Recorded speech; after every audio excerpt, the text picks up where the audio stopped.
Boa noite, irmãos. Boa noite. Nós louvamos ao Senhor por mais uma oportunidade de estar na sua casa e chegou a hora de ouvirmos a palavra de Deus, a pregação.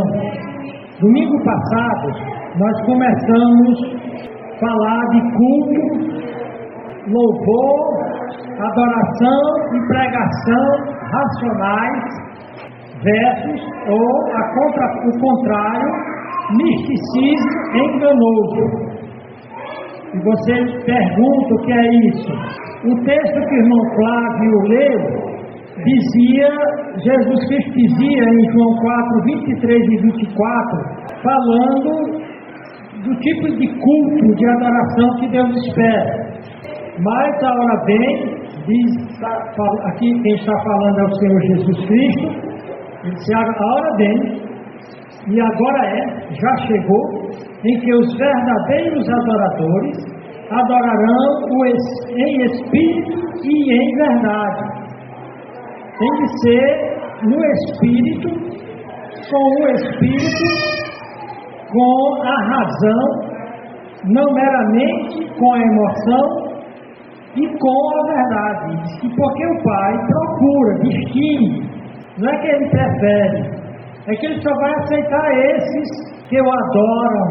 E ele repete, que Jesus repete, Deus é Espírito e importa, não é dispensável. Quando diz importa, tem que ser desse jeito, que os que o adorem em Espírito e em verdade.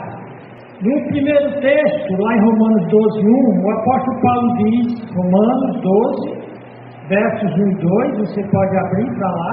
Rogo-vos, pois, irmãos, pela compaixão de Deus, que apresenteis os vossos corpos em sacrifício vivo, santo e agradável a Deus, que é o vosso culto racional. Isso aqui é muito importante, explicando aquilo que Cristo fala sobre de espírito e verdade. Ele está dizendo que o culto, a espiritualidade, a manifestação que o crente tem de fazer em adoração, em serviço e vida com Deus, deve ser um culto racional, um culto com inteligência, com pensamento, tem a ver com a doutrina, não é meramente emocionalismo. O emocionalismo, ele produz enganos. O emocionalismo é emoção que não é guiada, norteada pela mente, a mente renovada pela palavra. Paulo diz, tem que ser um culto racional para aqui, você seja transformado, não conformado com esse mundo, mas sede transformados pela renovação do vosso entendimento, a vossa mente, para que experimenteis qual seja a boa, agradável e perfeita vontade de Deus. Então, nós vivemos hoje vidas de crentes completamente desastradas.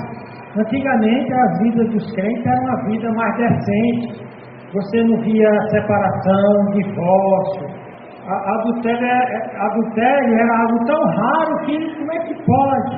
Mas hoje os crentes não vivem mais de acordo com a Bíblia. E eles procuram esses cultos que, em lugar de pregar a palavra, tem testemunhos de bênção, testemunhos de milagres, tem essas expressões de manifestações de língua, de revelação, de profecia. E nós vamos ver que isso se chama misticismo.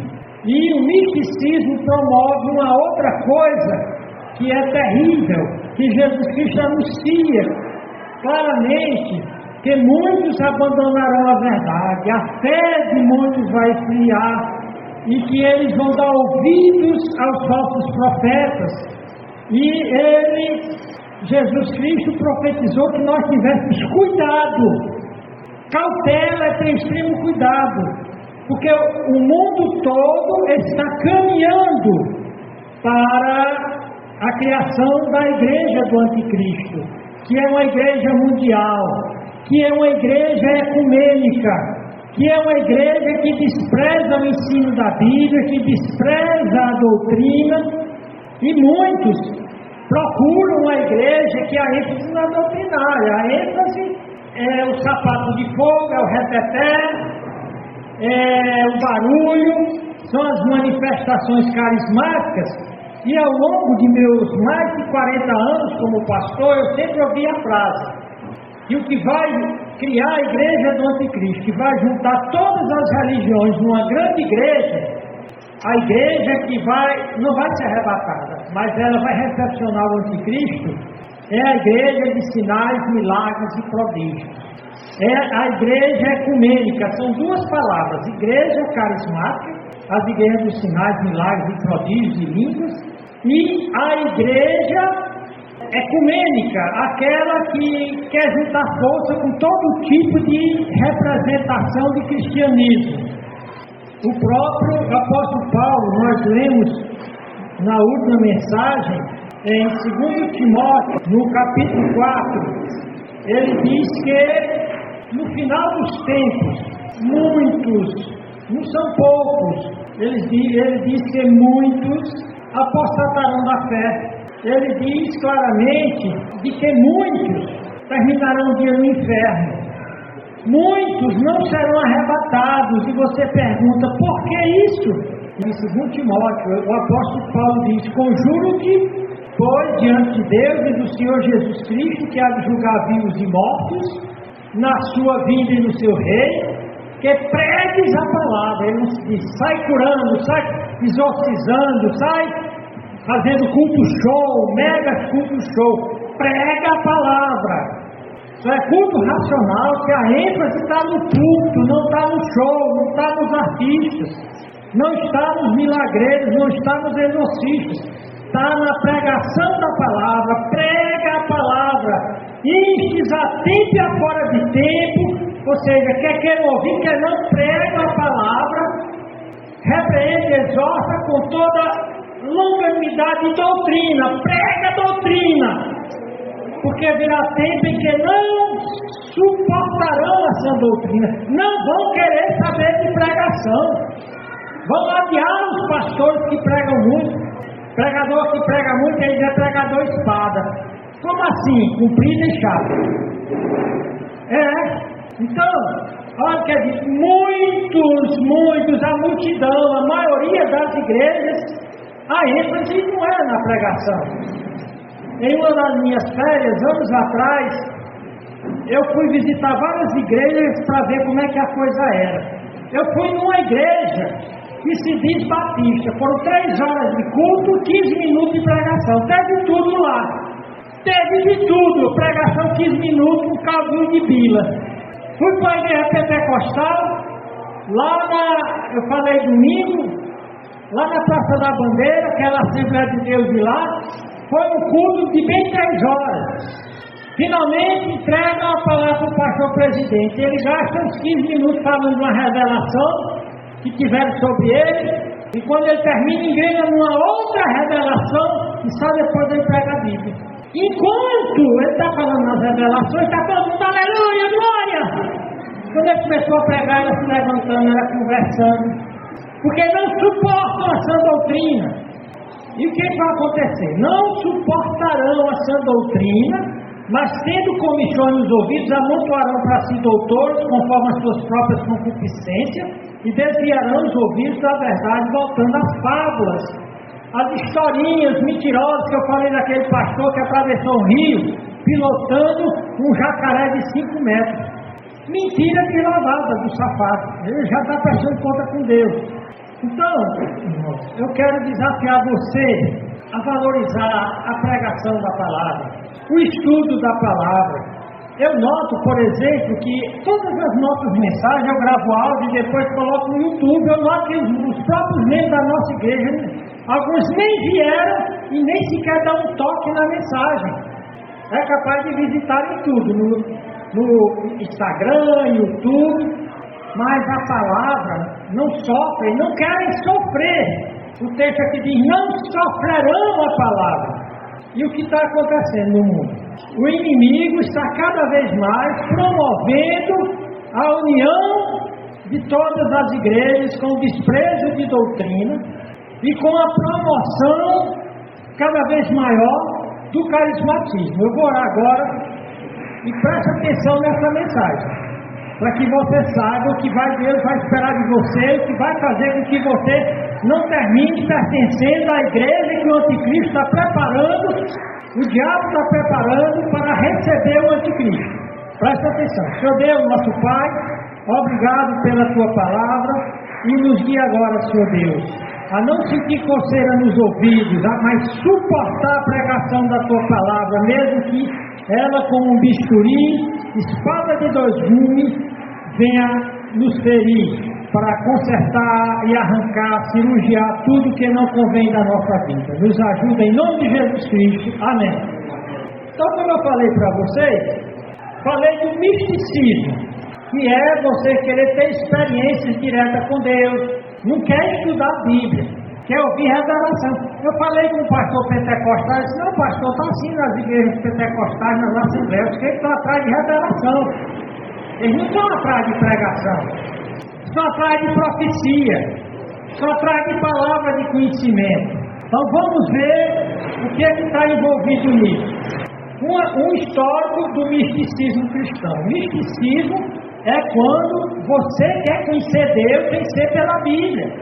Você quer ter sonhos, que Deus revele através de sonhos, de sinais, de palavras de homens. Isso se chama misticismo. E de onde é que ele vem? Qual a origem dos cultos não racionais, como Paulo diz? Esses cultos que não acreditam na suficiência da Bíblia, que a Bíblia é suficiente, eu só preciso dela para me orientar. Eu não preciso de sonho de profeta nenhum, de visão de profeta nenhum. Quer algo mais além da Bíblia? Quando eu mostrei aquela mulher que escreveu um livro famoso, ela disse, não, eu acredito que Deus se revela através da Bíblia, mas eu queria algo mais fora da Bíblia. Então ela foi atrás de revelações fora da Bíblia e trouxe um monte de heresia para o povo de Deus.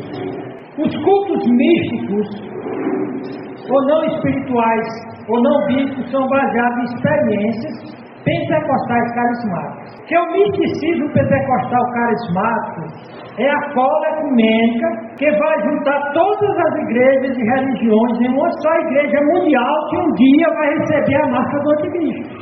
Doutrina separa, mas nós temos a mesma experiência. E eu vou mostrar para vocês aqui o que acontece numa Assembleia de Deus, acontece numa igreja católica carismática. Eles recebem o batismo do Espírito Santo, eles falam línguas, eles exorcizam, eles fazem curas, mas eles continuam adorando a Maria, eles continuam ensinando que para salvação é preciso a intercessão dos santos de anjo e Maria. Então tem algo errado com esse batismo do Espírito Santo pentecostal. Não é o da Bíblia não, porque o batismo do Espírito Santo, lá em Atos, as pessoas se arrependiam e mudavam de vida. O movimento pentecostal começou com Charles Parham em 1900. Em 1906, William Seymour fez explodir o movimento através das pessoas recebendo o batismo do Espírito Santo, e elas tinham comichões, elas se contorciam, elas uivavam, elas tinham êxtase, e vários que passaram por essa experiência continuaram vivendo na prostituição, no jogo, não houve mudança nenhuma. Pergunto, foi batismo do Espírito Santo? Não foi? Então, os místicos, o misticismo pentecostal carismático, esse misticismo pentecostal carismático é uma cola ecumênica que junta todas as igrejas e religiões em uma só igreja mundial. Eu vou mostrar aqui o absurdo de idólatras, feiticeiros, que seguem outro evangelho, um outro Cristo, serem batizados com o batismo do Espírito Santo. Tem a mesma experiência. Nós vamos ver que a Bíblia mostra claramente que se alguém vem pregar outro Cristo, eu não devo receber. Vem pregar outra experiência espiritual que contraria o que a Bíblia diz, eu não devo aceitar. Em Romanos 16 e 17 diz, se alguém trouxer outra doutrina, desviai-vos deles. Em 1 Coríntios 5, Paulo diz, nem sequer com eles comais. Em 2 João 9, 10, nem cumprimento.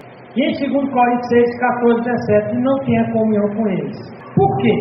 Deixe-me dar um pequeno histórico do movimento ecumênico. A palavra ecumênica é de ecumenê, ou seja, a totalidade da terra habitada. E eles usam textos fora do contexto. Cristo, na oração sacerdotal, em 17:21, diz: Pai, eu oro para que eles sejam um, como eu e tu somos um. Então, eles dizem: olha, Cristo quer que todo mundo seja unido, mas seja unido como ele e o Pai são unidos, dentro da vontade dele, da vontade revelada dele. Em Efésios 4:3-5, Paulo diz: esforçai-vos diligentemente para haver unidade no Espírito. Deus se alegra com união, mas não pode ser qualquer união.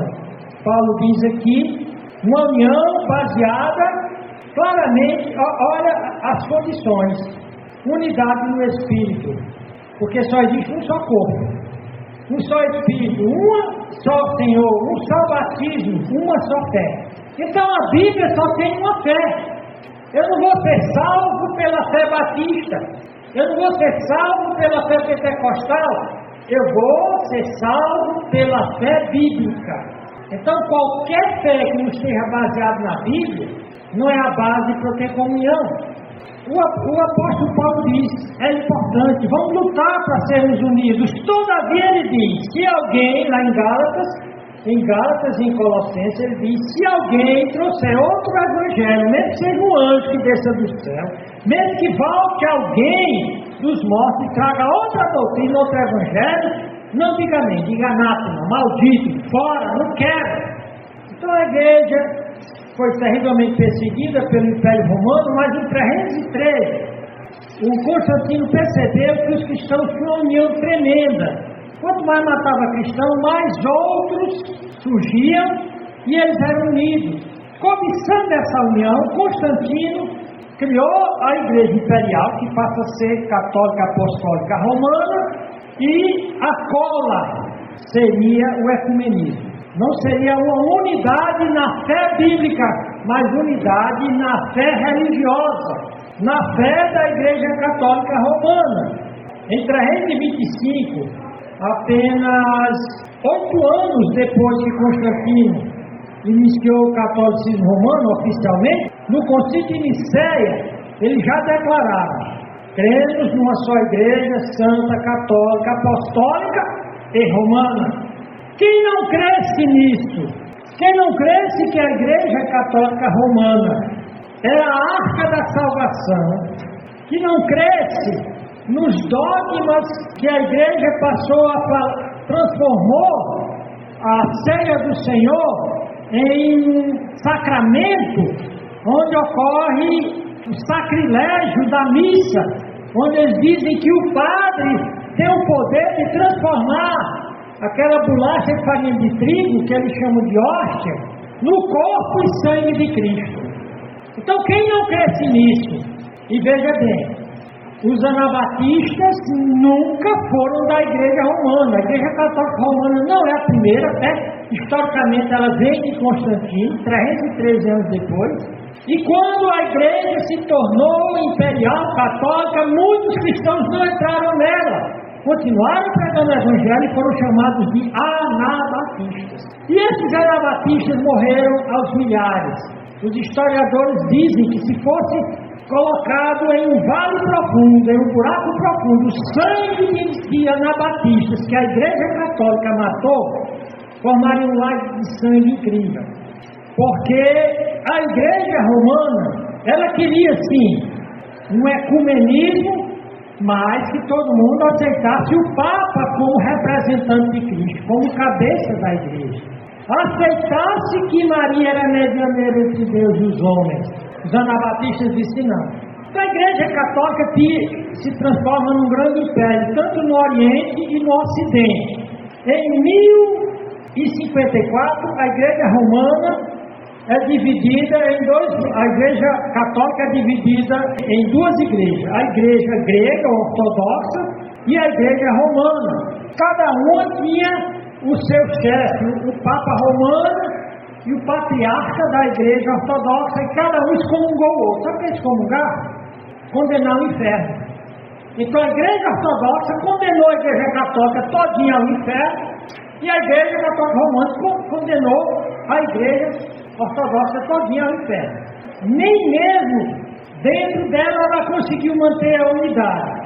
No século XVI, houve a Reforma Protestante. Os protestantes saíram das igrejas católicas, então você tinha a terceira grande divisão do cristianismo. Antes, como eu falei para vocês, os anabatistas não saíram da igreja católica. Quando surgiu o movimento protestante, os protestantes não aceitaram também os anabatistas, porque os protestantes trouxeram muita coisa do catolicismo.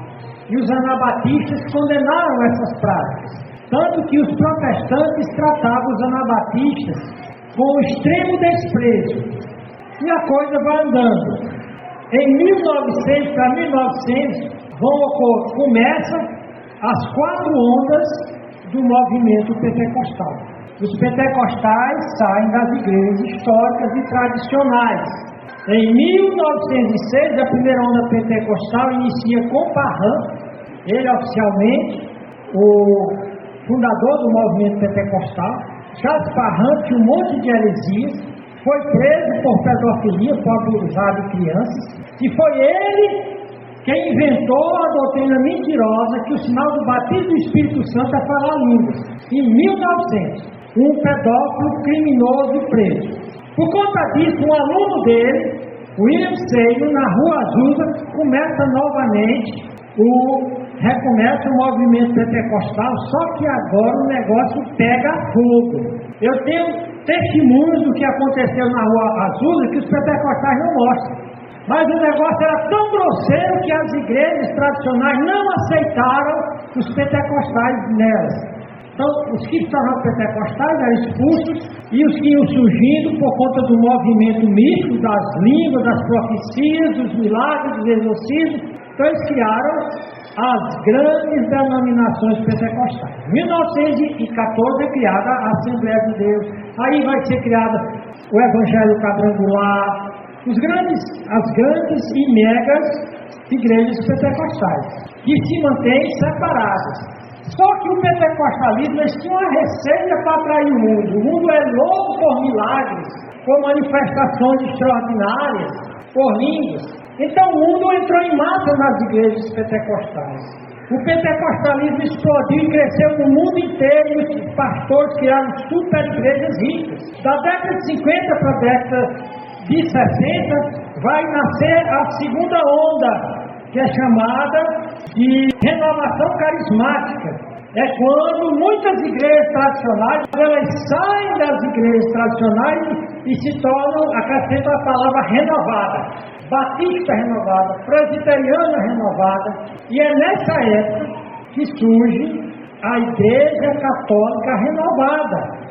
A Igreja Católica carismática, que tem todos os elementos de uma igreja Assembleia de Deus. Eles falam línguas, eles têm revelação, visões, profecias. A terceira onda pentecostal é lá pela final da década de 70, 1980, começa o neopentecostalismo, ou teologia da prosperidade.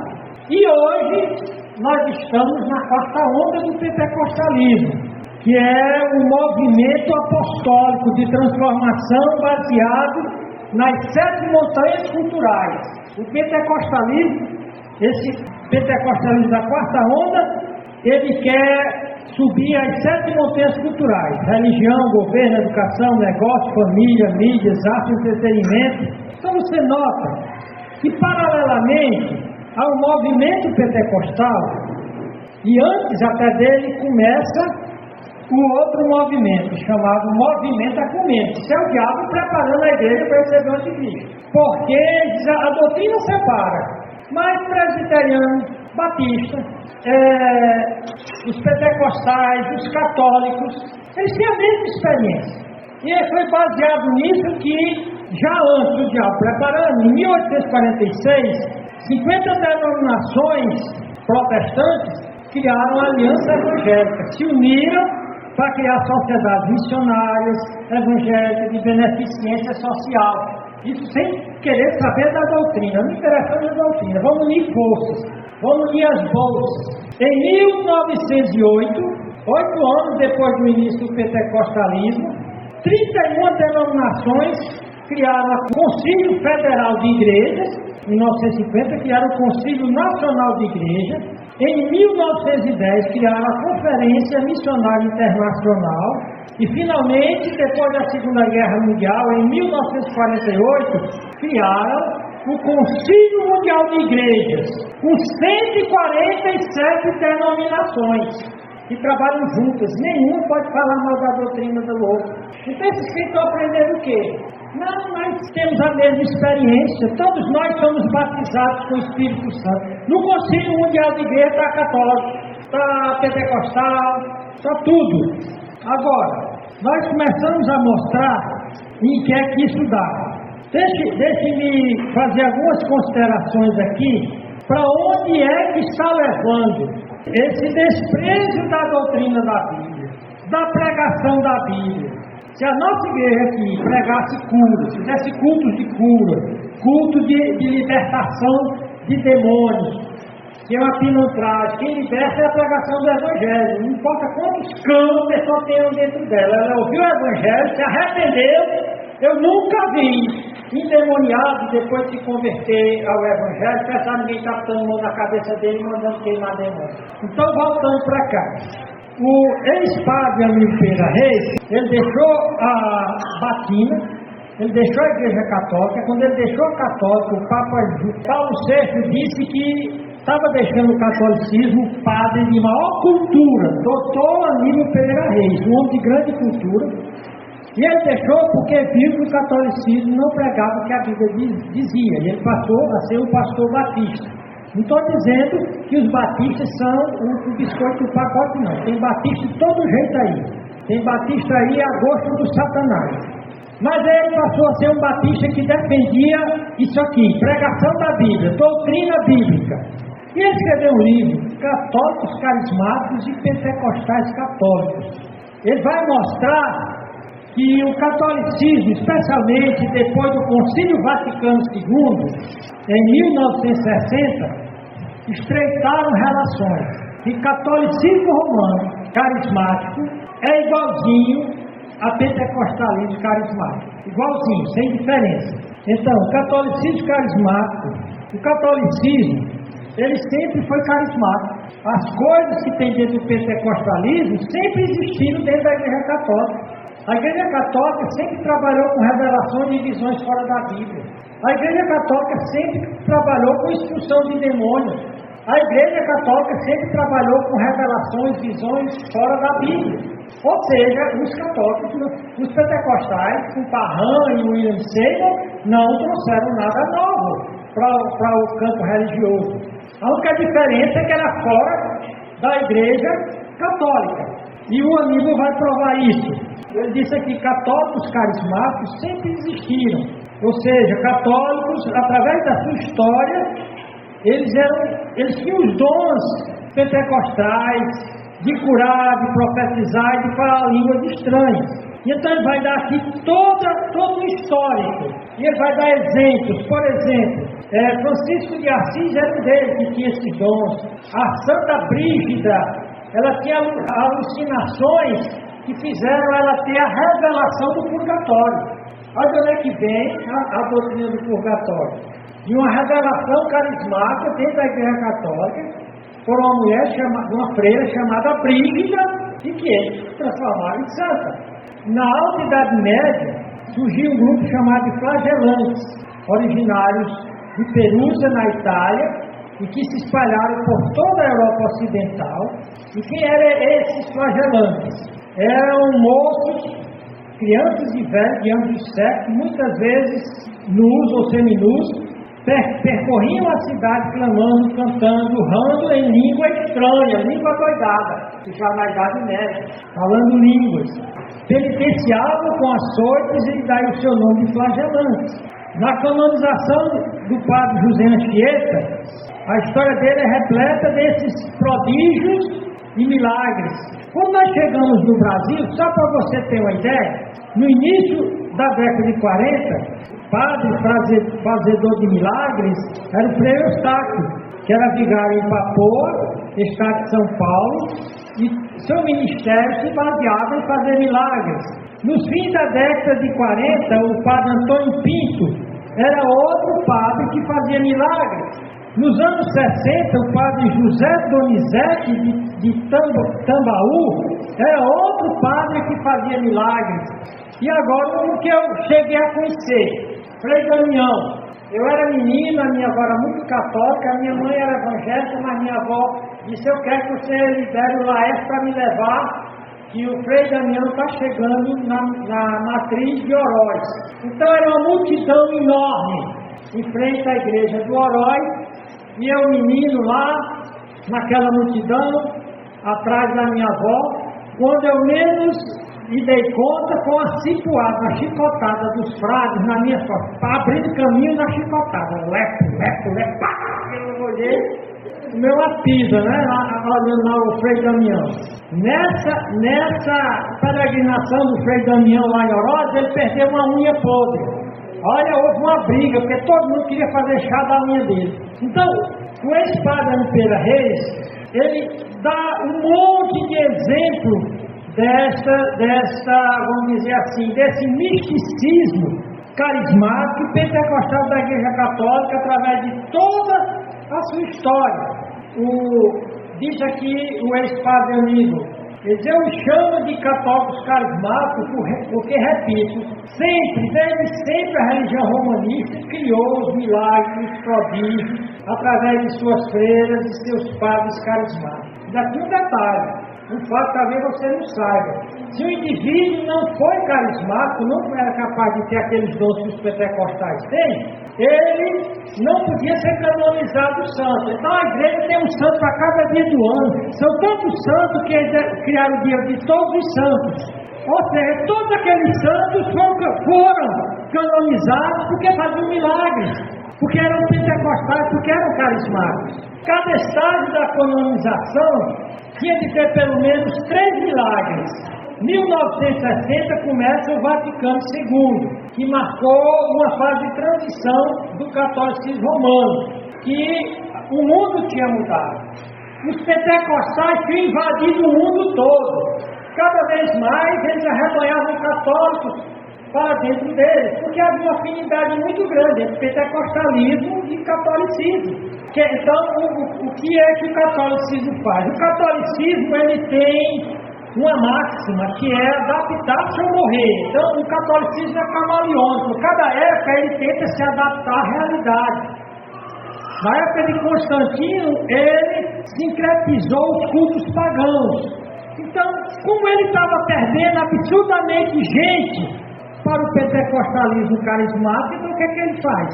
Vamos criar uma ala no pentecostalismo e vamos chamar de pentecostal carismático e vamos ensinar a fazer do jeito que os pentecostais fazem. Vamos ensinar a necessidade de um batismo do Espírito Santo. Ele vai dar exemplos aqui. Lembra, a máxima deles é adaptar-se ou morrer. E eles não querem morrer. Então, eles sempre vão se adaptar, vão acomodar-se. Esse foi o principal objetivo do Concílio Ecumênico, veja o nome, Ecumênico, Vaticano II, que na artimanha da adaptação se abriu a toda espécie de diversificações. No terreno sociopolítico, tal aderiu ao socialismo e ao comunismo. Tanto que o atual Papa é um comunista, é um socialista. Os jesuítas foram preparando a igreja, já que o mundo está se tornando esquerdista, o mundo estava, no campo religioso, o mundo estava se tornando pentecostal carismático. Então vamos também se tornar, vamos nos adaptar, vamos se tornar pentecostais carismáticos, do jeitinho deles. Para confundir, eles usam até os cânticos, os hinos, os corinhos das igrejas. E no campo político vamos pender para a esquerda, vamos cair para a esquerda. E vamos desenvolver o ecumenismo. E qual é o objetivo do ecumenismo católico romano? Na realidade, ele quer trazer os pentecostais para debaixo do Papa, do catolicismo.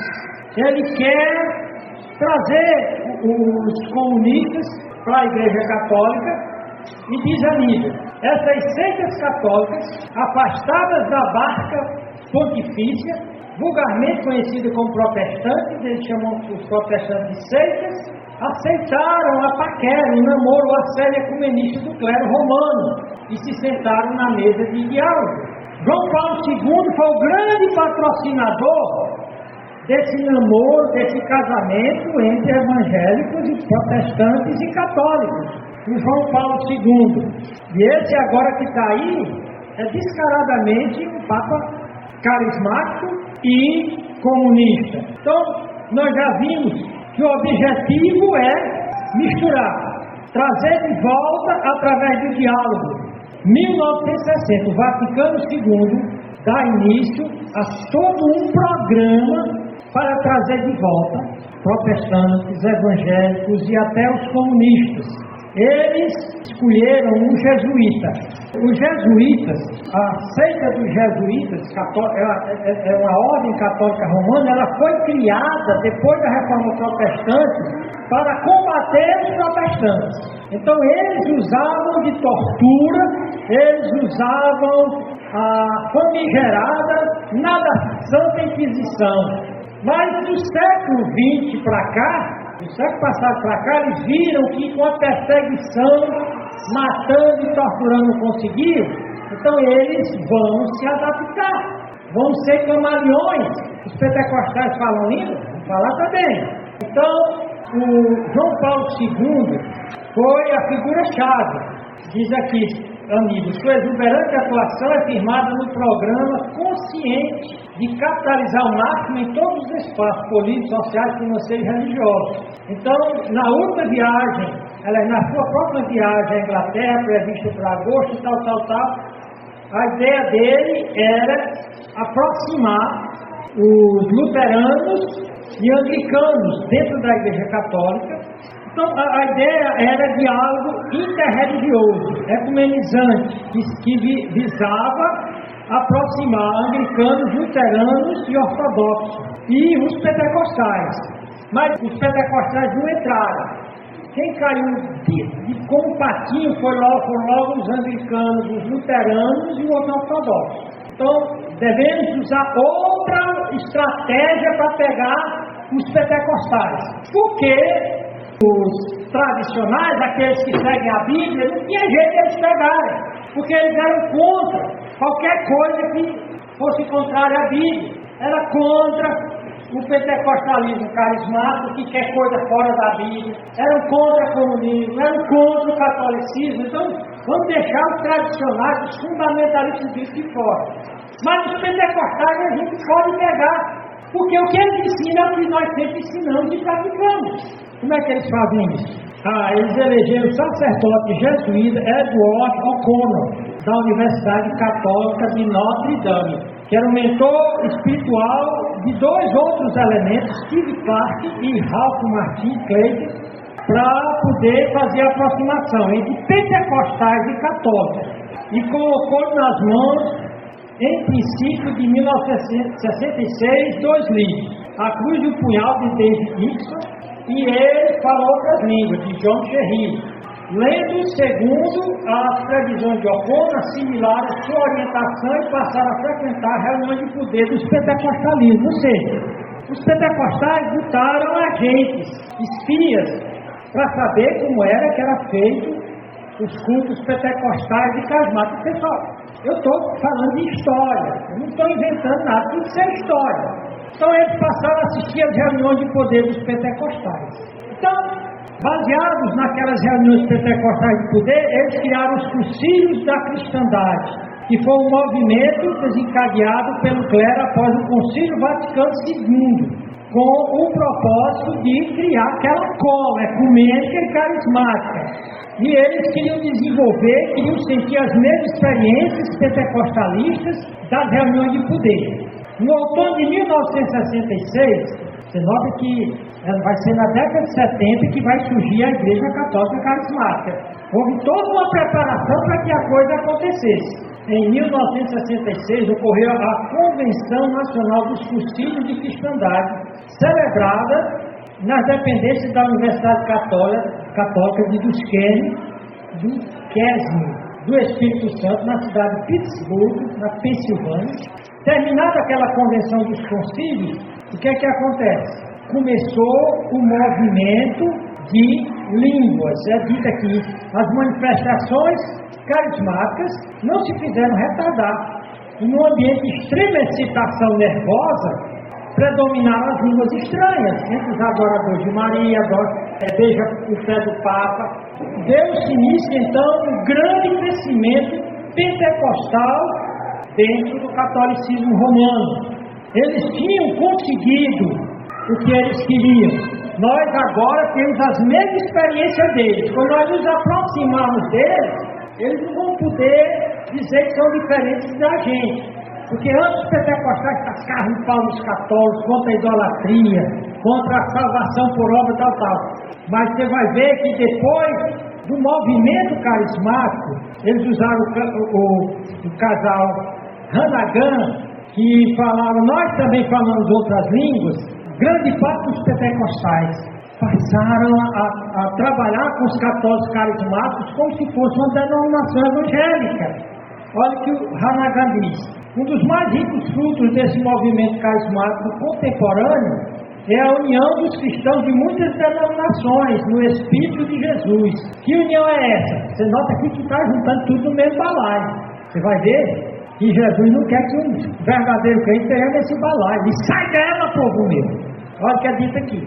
Isso aqui é um grande patrocinador do pentecostalismo católico e do ecumenismo. Um dos mais ricos frutos desse movimento carismático contemporâneo é a união de cristãos de muitas denominações no Espírito de Jesus, episcopais, luteranos, presbiterianos, metodistas, batistas, discípulos, nazarenos, irmãos, assim como pentecostais denominacionais têm se tornado nossos queridos irmãos e irmãs em Cristo, unidos pelo batismo com o Espírito Santo.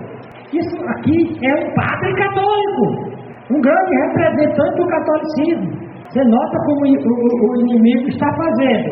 O monge beneditino, que é um padre aqui do Brasil, Estevão Bittencourt, ele já era muito velho, não sei nem se ainda é vivo, com otimismo, baseado no que o católico estava fazendo para envolver e enganar os evangélicos pentecostais, diz, o ecumenismo, tendência à aproximação crescente de diversas denominações cristãs entre si, constitui uma nota forte do pentecostalismo católico. A esse título, o movimento merece aplausos e apoio. Haroldo Hahn e outros jesuítas veio dos Estados Unidos para o Brasil com a incumbência de fomentar aqui o desenvolvimento carismático. Sobre a matéria, já escreveu o livro Sereis Batizados com o Espírito Santo. E ele diz: tenho visto o movimento pentecostal favorecer melhor o entendimento ecumênico em pouco tempo, que as discussões teológicas por um longo tempo não fizeram. Frequentemente são os pentecostais católicos abertos a ponto de apreciar e mesmo aceitar muitas das proposições que nos são caras. Ele diz mais, os pentecostalistas de fato a todos e a tudo tiveram por sua experiência característica. Despido de convicções bíblicas, concordam com todos, o Padre Amigo, e com todos que um deles que passem pelo batismo do Espírito Santo, que diga-se a bem da verdade, enquanto em passagem nada tem a ver com o evento do dia de Pentecostes. Ou seja, a minha Pedro Reis ele deixa bem claro, esse batismo do Espírito Santo com sinal em línguas, essa doutrina criada pelo pedófilo Charles Parham, não tem nada a ver. Eu sou pastor há mais de 40 anos, eu sou batizado com o Espírito Santo, mas nunca falei língua, nem pretendo, nem quero. Nunca tive necessidade. Grandes homens de Deus nunca passaram por esse falso batismo do Espírito Santo, mas que é a cola que o diabo está usando para criar a grande igreja do anticristo final. Porque essa é uma mensagem que eu estou dando informações para vocês. O que é que nós não temos línguas, profecias fora da Bíblia? Por que é que para nós a Bíblia é suficiente? Essa mesma carta reconhece. Tem vários testemunhos aqui, o tempo já avançou, mas eu tenho testemunhos aqui de católicos que escreveram um livro dizendo que depois que eu fui batizado com o Espírito Santo, eu aumentei minha devoção a Maria. Eu passei a apreciar melhor a missa. Agora, isso é o batismo do Espírito Santo? Então não se engane. Eu já visto vários pastores pentecostais, até da Assembleia, dizer: eu não acredito que o sinal do batismo do Espírito Santo é Minas. Pedro disse, perguntou, vocês foram batizados com o Espírito Santo quando creram? Não existe o batismo do Espírito Santo como uma segunda bênção. Pedro disse que todas as bênçãos que a gente recebe é no dia que crê. O que nós precisamos, irmãos? Os pentecostais se afastam da Bíblia atrás dessas experiências carismáticas, que agora eles têm colegas, os idólatras. O carismatismo pentecostal desenvolveu até elementos da bruxaria e da feitiçaria. Na Igreja Católica já tinha água benta, amuletos, escapulários. Na Igreja Pentecostal tinha aquela água rezada, aquela água benta dos pastores, aquilo é uma bruxaria, aquilo é uma feitiçaria. Eu dei carona a um pentecostal, na realidade, ele foi que me deu a carona, e quando eu entrei no carro dele, estava cheio de chaves, que ele comprou lá na Igreja Mundial do Valdomiro. E eu perguntei a ele, e essas chaves? Não, isso aqui são as chaves que vão abrir a minha prosperidade. Isso é feitiçaria, isso chama fête no francês. Ou seja, o que é que o carismatismo, que abandonou a Bíblia como suficiente, tem trazido? Tem trazido apostasia. Está cada vez mais formando uma igreja poderosa, gigante. A quarta onda diz que quer subir a montanha da política, quer estar envolvida com a política, com a mídia, com o entretenimento. Você nota que os pentecostais eles fazem show de invejar o do mundo. O crente, como Cristo disse, deve ser simples como as pombas e prudentes como as serpentes. Que a Bíblia, a palavra de Deus, é suficiente. Que nós precisamos nos apegar a essa palavra. Nós precisamos viver santamente, nos afastando do pecado, nos afastando de tudo aquilo que envergonha a nossa fé. Passar a ser o que a Bíblia diz, servos bons e fiéis. Estamos preparados para o arrebatamento, porque o anticristo, o diabo, está preparando os dele para ficar aqui na terra, para receberem o anticristo. Eu tenho muitas informações, dados históricos aqui, muitos testemunhos dos adoradores de Maria, dos idólatras, o catolicismo é uma forma de espiritismo, porque consulta os santos mortos, e eles têm a mesma experiência religiosa de arrebatamento.